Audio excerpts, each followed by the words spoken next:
So hello everyone, कैसे हैं आप सब लोग। आशा करता हूँ आप सब बढ़िया होंगे। मेरा नाम है दीपांशु पाल और आप देख रहे हैं हमारा प्यारा सा यूट्यूब चैनल। तो आज हम पढ़ेंगे, आज हम क्या पढ़ने वाले हैं, आज हम पढ़ने वाले हैं क्या चीज़ पढ़ेंगे, राइबोसोम्स, और दूसरा टॉपिक है प्लास्टिड। तो आज हम मैक्सिमम ये दो टॉपिक कवर करेंगे और प्लास्टिड के अंदर भी तीन सब पार्ट आ जाते हैं, क्रोमोप्लास्ट, क्लोरोप्लास्ट और ल्यूकोप्लास्ट। तो इसको भी हम कवर करते हुए चलेंगे। तो चलिए शुरू करते हैं बिना किसी देरी के। और जिसने लेक्चर नंबर 30 नहीं देखा भाई, अपलोड हो चुका है, बहुत ही कॉन्सेप्चुअल लेक्चर था। यहाँ ऊपर आई बटन शो हो रहा होगा, उस पर क्लिक करें और वहाँ पे से जाके देख लें। माइटोकॉन्ड्रिया के बारे में पढ़ाया था, बहुत ही कॉन्सेप्चुअल चैप्टर है ना, मतलब कॉन्सेप्चुअल टॉपिक है। तो दोस्तों सीक्वेंस बाय सीक्वेंस फॉलो करते चलें तो ही समझ में आएगा, वरना समझ नहीं आएगा, बीच में से कुछ भी समझ नहीं आता है। ठीक है, तो चलिए आइए। तो आइए दोस्तों, अब हम शुरू करते हैं अपना टॉपिक जिसका नाम है राइबोसोम्स। तो भैया राइबोसोम्स होता क्या है और इसको किस किस ने डिस्कवर करा। तो सबसे पहले जो इनको डिस्कवर करा था वो थे जॉर्ज पेलाडे। भाई जॉर्ज पेलाडे, इनका नाम तो भैया मैचिंग मैचिंग सा नहीं लग रहा, क्योंकि कैमिलो गोल्गी, क्योंकि जो कैमिलो गोल्गी साइंटिस्ट थे उन्होंने अपने नाम पे ही गोल्गी बॉडी का नाम धरा था, है ना, कैमिलो गोल्गी। पर भैया इन्होंने तो अपने नाम पे नाम धरा ही नहीं। भाई हो सकता है इनको कोई और नाम पसंद आया हो, तो इन्होंने नाम धरा इसका राइबोसोम। इन्होंने ही सबसे पहली बार इसे सेल के अंदर देखा था इलेक्ट्रॉन माइक्रोस्कोप के जरिए 1953 में, है ना, 1953 में। और भैया ये मेम्ब्रेन लेस होती है, इस पर कोई कवरिंग नहीं होती, ये मेम्ब्रेन लेस होती है। ठीक है भैया, मेम्ब्रेन लेस होती है ना। और ये क्या होती है, ये सबसे छोटी ऑर्गेनेल है। इसका फंक्शन क्या है, इसका फंक्शन है प्रोटीन बनाना, प्रोटीन बनाना। ठीक है, प्रोटीन की सिंथेसिस करना। ये दो पार्ट में डिवाइड हो जाती है, पहले समझ लो, अभी यहाँ पे भी समझाऊंगा, समझ लो पहले जो मैं मुंह से बोल रहा हूँ, पहले उसको फोकस से सुनो। तो ये दो पार्ट में डिवाइड होती है, प्रोकैरियोटिक एंड यूकैरियोटिक। प्रोकैरियोटिक में मिलती है ये 70s सब यूनिट और यूकैरियोट में मिलती है 80s। 70s की दो स्मॉलर सब यूनिट होती है, एक होती है 50s, एक होती है 30s। 30s होती है स्मॉलर सब यूनिट, 50s होती है लार्जर सब यूनिट, है ना। अब भैया 50, 30 तो 80 होते हैं, 70 कैसे हो गए गुरुजी, आपने गलत लिख दिया। भाई मैंने गलत नहीं लिखा है, एनसीईआरटी में भी ये लिखा है। और ये डाटा डायरेक्ट गिनती वाला डाटा नहीं है, ये डेंसिटी है, ना कि ये मास नहीं है, नंबर नहीं है, डेंसिटी है। भैया ये एस का मतलब क्या होता है, बताऊंगा, वेट वेट बताऊंगा। यूकैरियोटिक, यूकैरियोटिक में क्या होता है मेरे दोस्तों, मेरी बात ध्यान सुनना। यूकैरियोटिक में होता है 80s। 80s की दो सब यूनिट होती है, एक होती है 60s, एक होती है 40s। 60s लार्जर सब यूनिट होती है, 40s स्मॉलर सब यूनिट होती है। अब भैया 60 और 40 तो 100 होते हैं ना। मैंने क्या बोला, ये मास नहीं है, ये गिनती नहीं है जो डायरेक्ट ऐड होती है, ये डेंसिटी है। डेंसिटी का फॉर्मूला क्या होता है, अरे डेंसिटी का फॉर्मूला क्या होता है, मास अपॉन वॉल्यूम। डेंसिटी ऐसे नहीं जुड़ेगी, मास अपॉन वॉल्यूम इसके बेसिस पे जुड़ेगी। ये इनकी डेंसिटी है, डेंसिटी। हो सकता है इनमें से किसी का मास कम हो, किसी का ज्यादा हो, और किसी की वॉल्यूम कम हो, किसी की वॉल्यूम ज्यादा हो, तब जाके ये 80 बैठ रहा हो। समझ रहे हो मेरी बात। अरे ये 60s लिखा है तो मतलब ये डेंसिटी दे रखी है, डेंसिटी मास अपॉन वॉल्यूम। अब हो सकता है भैया किसी का मास कम तो किसी का मास ज्यादा, तो किसी की वॉल्यूम कम किसी की वॉल्यूम ज्यादा, तो मिला के 80 आ रहा हो इन दोनों को जोड़ने पे, इन दोनों की डेंसिटी जोड़ने पे। तो ये तो अलग अलग लॉजिक हो सकता है, इसका तो हम कुछ कह नहीं सकते दोस्तों। आइए, क्योंकि ये है डेंसिटी, और डेंसिटी डायरेक्ट ऐड नहीं होती, मास और वॉल्यूम के रेशियो पे चलती है। अब भैया ये तो हो गया, ये बात है ना। अब आइए इसको इस पे समझ लेते हैं, चलिए। पहली बार ऑब्जर्व करा गया, पहली बार ऑब्जर्व किया गया अंडर द इलेक्ट्रॉन माइक्रोस्कोप में as a dense particle. Dense मतलब गाढ़ा, गाढ़ा पार्टिकल, है ना। जैसे किसी ने केले का मिल्क शेक बनाया होगा तो उसमें देखते हो गाढ़ा गाढ़ा सब्सटेंस होता है, मतलब थोड़े थोड़े केले भी उसमें रह जाते हैं ना, पूरी तरीके से पिसते नहीं है, और गाढ़ा। या आम का मैंगो शेक बनाया होगा किसी ने, आम का जूस जिसे बोलते हैं हिंदी में यार, तो आम का जूस जिसने बनाया होगा उसने देखा होगा कि हम जो घर पे आम का जूस बनाते हैं और बाहर से जो फ्रूटी लाते हैं उसमें बहुत बड़ा अंतर होता है। घर का जो आम का जूस होता है वो गाढ़ा होता है ना, उसके अंदर सब्सटेंस भी आते हैं। जिसे आप थोड़ा चबा चबा के पीते हैं। बट मार्केट से फ्रूटी की बोतल ले आएंगे 1 लीटर वाली, और उसे आप पी रहे हैं, ऐसा लग रहा है पानी पी रहे हैं, बस उसमें फ्लेवर डला हुआ है, ऐसे ही लगता है। और जब आप घर पे मैंगो शेक या आम का जूस बना के पियेंगे तो वो आपको असली में लगेगा कि भाई आम का जूस अब चल रहा है। उसमें तो आपको लगेगा भाई फ्रूटी है, तो पानी में ऐसा लग रहा है फ्लेवर डाल दिया, जैसे जैसे टैंग मिलाते हैं या ग्लूकॉन डी मिलाते हैं, बिल्कुल वैसा ही लगता है फ्रूटी, बस उसकी टेस्ट थोड़ा मीठा होता है फ्रूटी का। अब देखिए कितनों का फ्रूटी का नाम सुनते ही पानी आ गया। सच सच होता ना, सच सच। तो यूकैरियोटिक में देखो, हाँ पहले मैं यहाँ बता रहा था, सॉरी। तो first observe under the electron microscope as a dense particle by George Palade. George Palade ने भाई डिस्कवर करा, मैंने अभी अभी बताया 1953 में। डेट याद रखनी है, टिक द राइट में पूछ लेता है कि भैया सर कब देखा था इलेक्ट्रॉन माइक्रोस्कोप में जॉर्ज पेलाडे ने, लिख देगा 1974, 1852, 1853, 1953। तो आपको टिक मारना है 1953, ये ठीक है।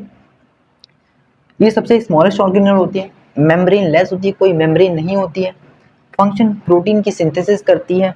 अब टाइप्स ऑफ राइबोसोम्स 2 प्रकार के होते हैं, पहला प्रोकैरियोटिक, दूसरा यूकैरियोटिक। प्रोकैरियोटिक में आती है 70s सब यूनिट, दूसरी आती है इसकी सब यूनिट होती है 30s और 50s। 30s स्मॉलर सब यूनिट है और जो 50s है वो लार्जर सब यूनिट है। यूकैरियोटिक में आती है आपकी 80s सब यूनिट, 80s है ना, 80s की स्मॉलर सब यूनिट आती हैं, एक 40 एक 60।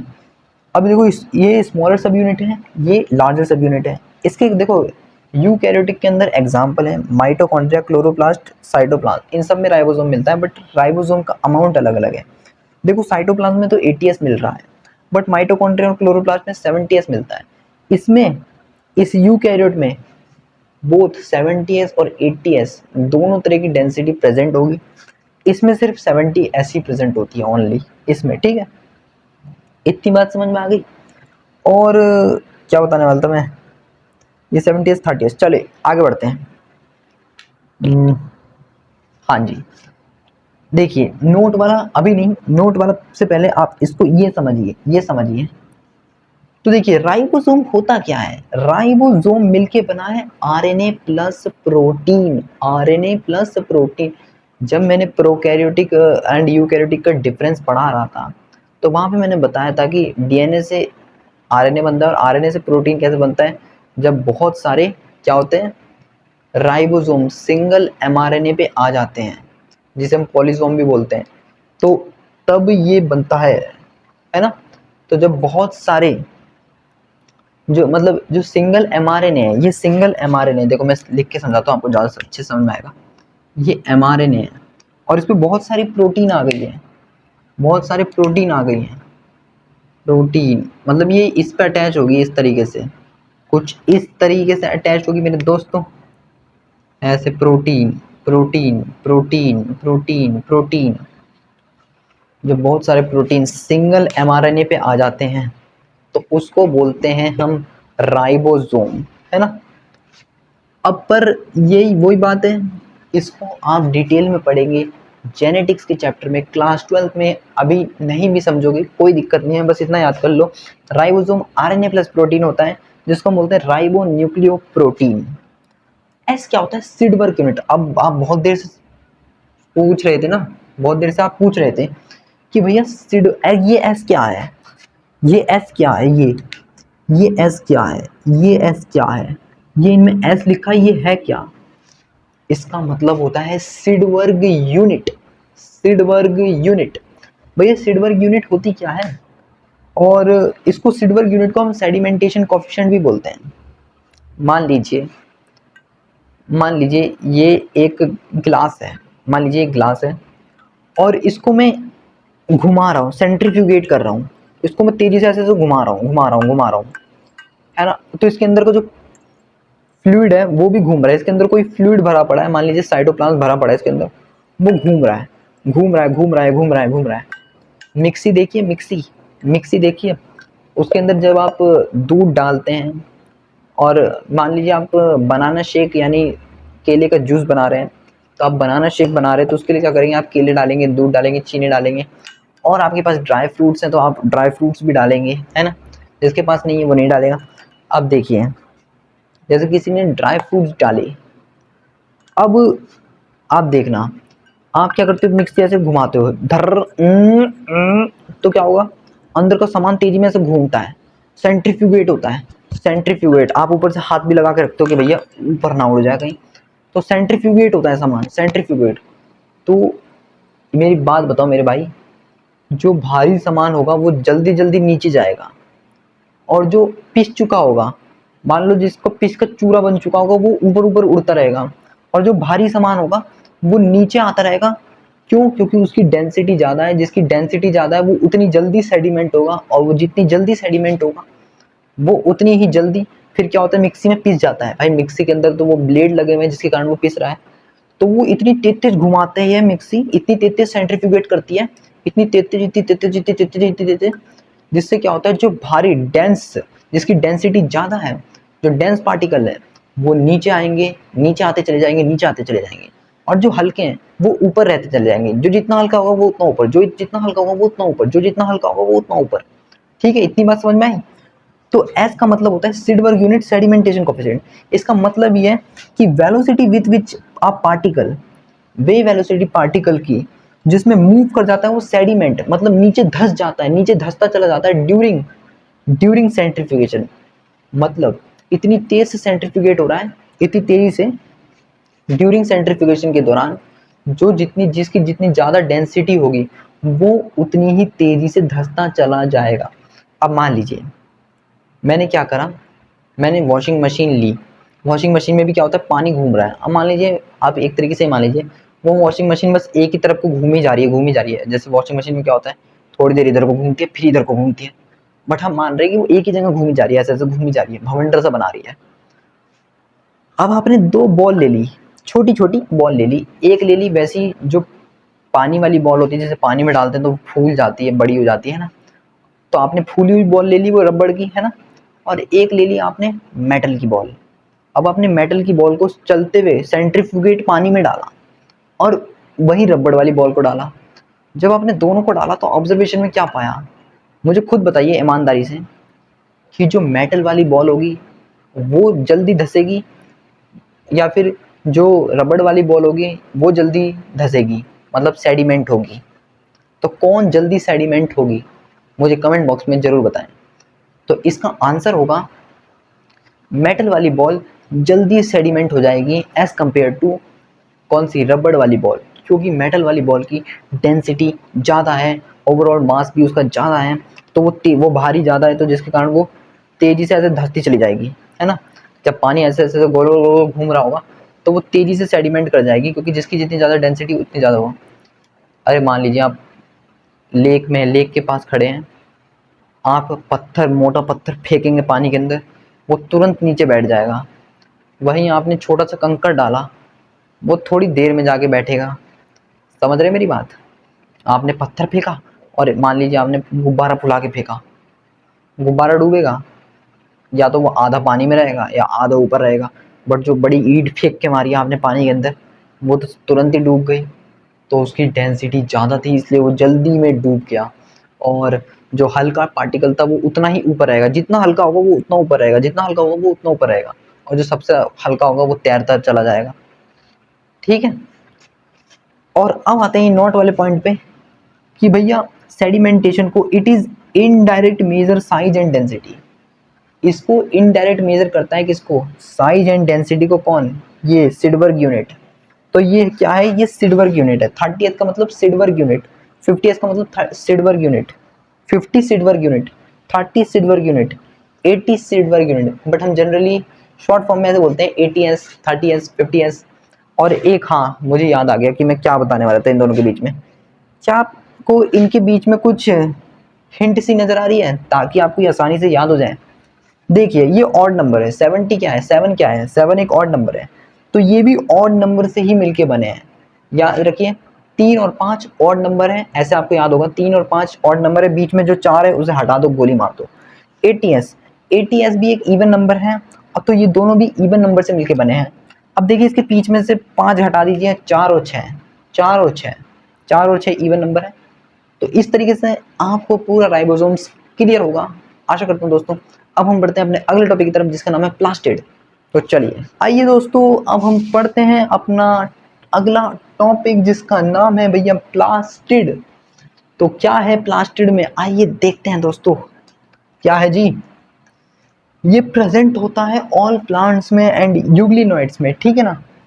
इसमें दो मेम्ब्रेन होती ही होती है, ठीक है। ये large so visible in microscope, ये लार्ज है इसलिए विजिबल हो जाता है ये माइक्रोस्कोप में। इसमें पिगमेंट प्रेजेंट होती है, पिगमेंट है ना। पिगमेंट किस में प्रेजेंट होती है, प्लांट्स में। प्लांट्स क्या करते हैं, खाना बनाते हैं इसके through. It imparts produce different colour, ये क्या प्रोड्यूस करता है, it imparts produce different colour in plant. हाँ भैया अलग अलग प्लांट्स में अलग अलग कलर्स होते हैं, जरूरी नहीं है हर प्लांट हरा ही कलर का होता है। कुछ प्लांट्स की पत्तियां देखी होगी आपने थोड़ी लाल टाइप की भी होती हैं, है ना, देखे होंगे कुछ प्लांट्स की। अब देखिए टाइप्स ऑफ प्लास्टिड, कितने प्रकार के प्लास्टिड होते हैं, किसके बेसिस पे देख रहे हैं हम, ये पिगमेंट के बेसिस पे। पहला आता है क्लोरोप्लास्ट, दूसरा आता है क्रोमोप्लास्ट, तीसरा आता है ल्यूकोप्लास्ट। तो आइए एक एक को देख लेते हैं। और दोस्तों राइबोसोम्स में तो तबाही कर दी मैंने, 15 मिनट लगा दिए पूरे राइबोसोम को समझाने में, काफ़ी ज़्यादा लग गया, मैंने भी देखा। पर मुझे कॉन्फिडेंस नहीं आ रहा था कि अभी आपको समझ नहीं आया होगा, बट अब आपको समझ में आ गया होगा, अब मेरा दिल कहता है। आइए दोस्तों हम प्लास्टिड का पहला पार्ट देखते हैं जिसका नाम है क्लोरोप्लास्ट। तो भैया क्लोरोप्लास्ट का ये कुछ डायग्राम है, तो आइए उसको देखते हैं। तो क्या होता है ये क्लोरोप्लास्ट का ये डायग्राम, 1 मिनट रुकेगा, बस 1 मिनट, 1 मिनट रुक जाइए, 1 मिनट दोस्तों मेरे साथियों रुक जाइए बस 1 मिनट। आइए अब देखते हैं, अब ठीक है, थोड़ा सा डायग्राम में एक चीज़ मिसिंग था। आइए तो सबसे पहले ये जो आपको दिख रही है ये आउटर कवरिंग, ये आउटर कवरिंग इसको हम बोलेंगे आउटर मेम्ब्रेन, जिसको मैंने ओएम से रिप्रेजेंट करा है। जिसने कल का लेक्चर नहीं देखा है वहाँ पे मैंने बताया था ओएम का मतलब आउटर मेम्ब्रेन होता है।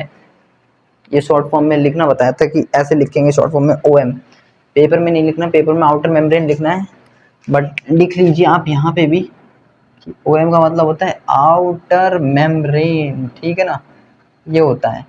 और आईएम का मतलब होता है इनर मेम्ब्रेन, ठीक है, तो इतना आप समझदार हैं।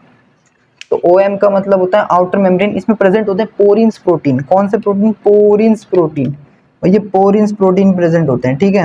ये मोर परमिएबल होती है, मतलब मोर परमिएबल मतलब ये आने देती है लोगों को, आइए आइए, है ना। इनर मेम्ब्रेन क्या है भैया, लेस परमिएबल है। अभी देखो जैसे मान लीजिए किसी का बड़ा सा घर है ना, उसके घर में ना एक कमरा ऐसा होता है जिसमें गेस्ट रूम होता है, मतलब गेस्ट रूम मतलब जैसे कोई बाहर से अजनबी आएगा तो उसे बस उसी रूम तक ही बिठाएंगे, उसे अंदर तक नहीं लेके जाएंगे, है ना। और जब कोई खास रिश्तेदार आता है तभी उसे अंदर तक पूरा घर दिखाते हैं, वरना उसे बाहर वाला जो सबसे बाहर वाला रूम होता है वहीं से वहीं बिठा के वहीं से वहीं भेज देते हैं। जैसे कोई अनजान व्यक्ति आया है और हम उसे बिठा रहे हैं घर पे, तो एक बाहर का रूम होता है उस वहीं से वहीं बिठा के उसे वहीं से वहीं भेज देते हैं। बट जैसे कोई खास रिश्तेदार आ गया, चाचा ताऊ मौसा मौसी, है ना, बुआ, ये सब आ गए, तो भाई इन्हें अंदर तक अपना घर तो दिखाओगे ना, बेडरूम दिखाओगे, सब कुछ दिखाओगे, ऐसे थोड़ा ना बाहर से बाहर ही चलो चलो चलो हम नहीं बुला रहे। तो फिर भाई साहब बेइज्जती होगी घनी वाली गाँव में आपकी। तो देखिए तो आउटर मेम्ब्रेन क्या होता है, मोर परमिएबल होता है, कहता है आइए आइए। इनर मेम्ब्रेन क्या होता है, थोड़ा लेस परमिएबल होता है, इतनी जल्दी से भाई अंदर तक नहीं घुसने देंगे किसी अजनबी को, जिसे हम जानते हैं उसे ही तो घुसने देंगे। अब देखिए space enclosed bye inner membrane, जो ये स्पेस खाली खाली स्पेस जो इनर मेम्ब्रेन में क्लोज्ड है उसे हम लोग बोलते हैं स्ट्रोमा। कौन सा, स्ट्रोमा। जो स्पेस एनक्लोज होता है इनर मेम्ब्रेन में उसे हम क्या बोलते हैं, स्ट्रोमा। ध्यान से सुनो मेरे दोस्त, जो स्पेस एनक्लोज होता है इनर मेम्ब्रेन में उसे हम क्या बोलते हैं, स्ट्रोमा। फ्लैट ये जो फ्लैट टाइप के स्ट्रक्चर दिख रहे हैं ना, बिल्कुल चपटे, ऐसा चपटा चपटा, ऐसा चपटा लाइक, ये चपटा, ये बिल्कुल चपटा है, देखो। तो फ्लैट मेम्ब्रेन, सैक लाइक, है ना, कॉइन लाइक। अब मेरे पास कॉइन तो नहीं है भाई, मैं तुम्हें कॉइन दिखा देता, सिक्के जैसा। सिक्का अगर आपके पास हो 1 रुपए का 2 रुपए का, उस सिक्के से देख लीजिए कॉइन लाइक स्ट्रक्चर, उसे हम बोलते हैं थैलाकॉइड। इसे हम क्या बोलते हैं, थैलाकॉइड, थैलाकॉइड। ये जो मैंने गोल गोल बनाया ना, ये छोटे छोटे, इन्हें बोलते हैं। अब ये जो गोल गोल है इनके अंदर जो खाली स्पेस भरा हुआ है ना, स्पेस, स्पेस को, इस स्पेस को हम बोलते हैं ल्यूमन। क्या बोलते हैं? ल्यूमन, जो कवर्ड बाय थैलाकोइड मेम्ब्रेन, जो थैलाकोइड मेम्ब्रेन के अंदर कवर है।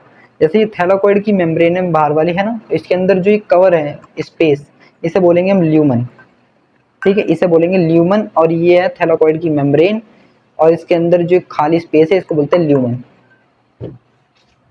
ठीक है, अब बहुत सारे कॉइन, मान लीजिए आपने कभी कॉइन वाल, जब मान लीजिए अगर किसी के पास बहुत सारे खुले पैसे हैं, 1-1 रुपए के या 2-2 के या 5-5 के सिक्के, और उसके पास 5-5 के 10 सिक्के हैं, उसने 10 सिक्के से ऐसे खड़ा कर दिया पूरा, मतलब टावर सा बना दिया। तो ऐसी पाइल्स ऑफ कॉइन, मतलब बहुत सारे कॉइन के, जो ये कॉइन लाइक स्ट्रक्चर, मतलब बहुत सारे थैलाकोइड को जब एक के ऊपर एक लगा दिया तो उसे बोलेंगे हम ग्रेना। भाई ग्रैनी वाला गेम तो सुना था, बट ये ग्रेना क्या है? ये ग्रेना वही है बेटा, पाइल ऑफ कॉइन्स, ये वो ग्रैनी नहीं है। भूत हूँ मैं।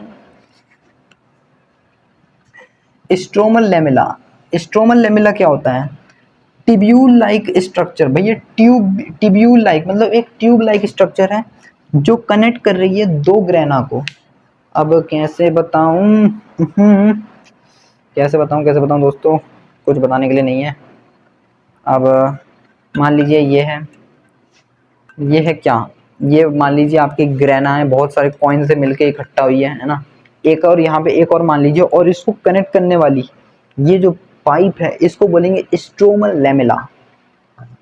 ठीक है, अब देखिए नंबर, भाई नंबर वेरी कर सकता है अलग अलग चीज में। किसी में भाई सिंगल भी पाया जाता है, क्लोरोप्लास्ट है ना, किसी में सिंगल भी पाया जाएगा क्लोरोप्लास्ट, क्लाइमिडोमोनास में भी मिलता है क्लोरोप्लास्ट, है ना, ग्रीन एल्गी में भी। ठीक है, अब 20 से 40 मीजोफिल ऑफ लीव्स में भी मिलता है। तो भाई ये 20 से 40 भी मिल सकता है मीजोफिल ऑफ लीव्स, जो लीव्स की सेल्स होती है ना मीजोफिल, उनमें 20 से 40 क्लोरोप्लास्ट भी मिल सकता है। लेंथ, लेंथ क्या होती है? 5 से 10 माइक्रोमीटर। इनकी जो लंबाई होती है 5 से 10 माइक्रोमीटर, चौड़ाई होती है विड्थ 2 to 4 माइक्रोमीटर है। अभी ये टॉपिक खत्म नहीं हुआ है, चलिए जल्दी से आगे बढ़ते हैं। आइए इसके आगे का टॉपिक समझते हैं। तो दोस्तों अब देखते हैं हम अपना अगला, मतलब अगला टॉपिक नहीं, वहीं से कंटिन्यू है। तुम्हें क्या लगा अगला टॉपिक है? अगला टॉपिक तो यहाँ से शुरू होगा। हाँ आइए, तो देखिए क्लोरोप्लास्ट की शेप, तो हम शेप भी डिस्कस करेंगे ना। क्लोरोप्लास्ट की शेप कैसी होती है? भैया डिस्क होती है, लेंस, जैसे ये लेंस दिख रहा है ना मेरे चश्मे पे, ऐसे लेंस शेप का दिखेगा बट बहुत छोटा। Cup, cup, cup, girdle, spiral, spiral कहाँ गई स्पाइरल? स्पाइरल वो जैसे पेन नहीं आता या कॉपी स्पाइरल वाली आती है, वैसे स्पाइरल। रिबन, रिबन आपने बहुत जगह देखा होगा, गिफ्ट में भी देते हैं रिबन लगा के, है ना। स्ट्रोमा, स्ट्रोमा में क्या होता है? देखो small double stranded circular DNA present होता है। देखो स्मॉल मतलब छोटा, डबल स्ट्रैंडेड, डबल स्ट्रैंडेड मतलब डबल स्ट्रैंडेड मतलब जिसमें दो स्ट्रैंड होती हैं, दो स्ट्रैंड जिसमें दो स्ट्रैंड होंगी, और सर्कुलर होंगी, सर्कुलर ऐसे ऐसे ऐसे, सर्कुलर सर्कुलर ऐसे करते करते ना, जैसे अल्पीटे खाते खाते ना ऐसे बन जाएंगी। कैसे? अरे यार इतनी बार दिखाया है मैंने तुम्हें, ऐसे ऐसे अल्पेटे खाते हुए, ऐसे ऐसे ऐसे ऐसे, सर्कुलर, सर्कुलर भी और डबल स्टैंडर्ड भी है। ठीक है, सर्कुलर और डबल स्टैंडर्ड, ऐसा नहीं बनाना, ये तो इतनी बार समझा दिया, सर्कुलर और डबल स्टैंडर्ड है। ठीक है दोस्तों, और कहाँ थे हम? सर्कुलर डीएनए 70 राइबोसोम्स मिलता है, अभी डिस्कस करा था राइबोसोम्स के अंदर। और प्रोटीन एंड कार्बोहाइड्रेट की सिंथेसिस करता है कौन? स्ट्रोमा।